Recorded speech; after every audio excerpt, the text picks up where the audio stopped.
What are you doing right now? Are you doing the carousels? Are you doing repurposing your LinkedIn or sorry, your YouTube videos? You're doing provocative images? Like, what are you doing? I'm doing a mix of story-driven posts with a call to action to answer a question to provoke people to share. Yeah. And I usually phrase the question 2 or 3 different ways. So it's like, if you don't like the way I phrased it the first time, I'll do like, have you ever thought about this? But what about that? And then tell me a time when you did this. Yeah. So somewhere in there, they're going to interact. And then I include a thought-provoking image that kind of sort of goes with it. And I tell people this, I'm pretty good at taking a photo, telling a random story that is sort of related to the photo, and then bringing it to the point that I want to talk about. And that's just like me just trying to exercise that muscle. I'm pretty good at it. Okay. So it's like you can, like a friend of mine, Neil Dingra, who's in the Brand Lab, who I mentioned before, he posted this thing. He's walking in the street, suburban neighborhood, and he said, you know, I just walked by these 2 guys and have those really big wide leg pants that are hanging below their waist. And I was like, I thought that thing went out in the 90s, or am I too old? It never looked good. I'm still sitting here thinking, here we are in 2023. That trend is still apparently viable to some people. And he stopped there. And I called him and said, Neil, you missed an opportunity to pivot. That thing stood out to you. That's going to get a lot of people to laugh.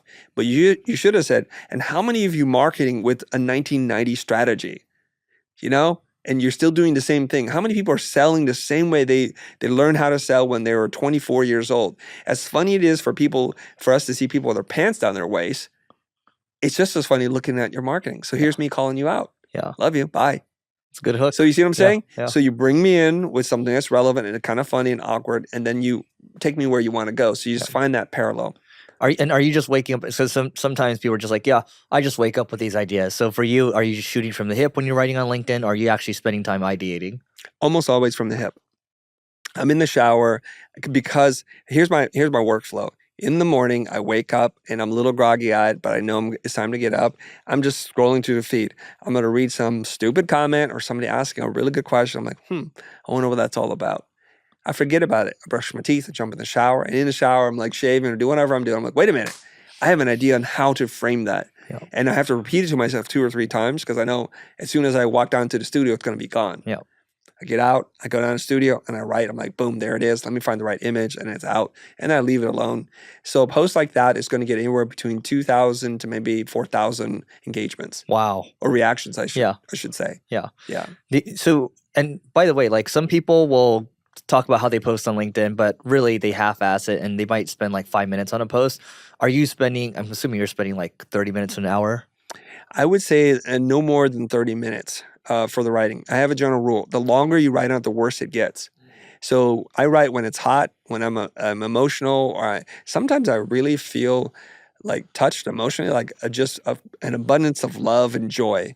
And I'll write from that place. I'm like, who's this mushy writer? Okay, I just write that. Those posts do well. Sometimes I'm like not happy because some idiot asked me some stupid question and they're trying to kill themselves. I'm like, okay, let me just respond to that. Yeah. And I find that I'm a much better writer when I'm writing from a place of emotion. Yeah. When I feel something, I want you to feel that thing in the writing. Yeah. So if you read it, like, yeah, I'm fired up too, man. I can't believe people are so stupid. I'm like, cool. We're on the same page. To me, that's art.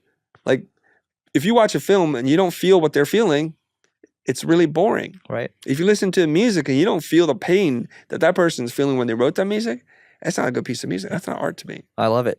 I think this is the purest form of what works on LinkedIn. You're not doing any engagement groups or anything like that, I'm assuming. No. Yeah. People do ask me about this. I'm like, no, friend, I'm sorry. Yeah. It's pretty artificial. If you write something and you're my friend and I'm trying to support you, I'll give you a like. I might write a comment. Yeah, because we're friends. But I'm not doing that as any part of like some larger program. And I don't want anybody to do that for me either. Got it.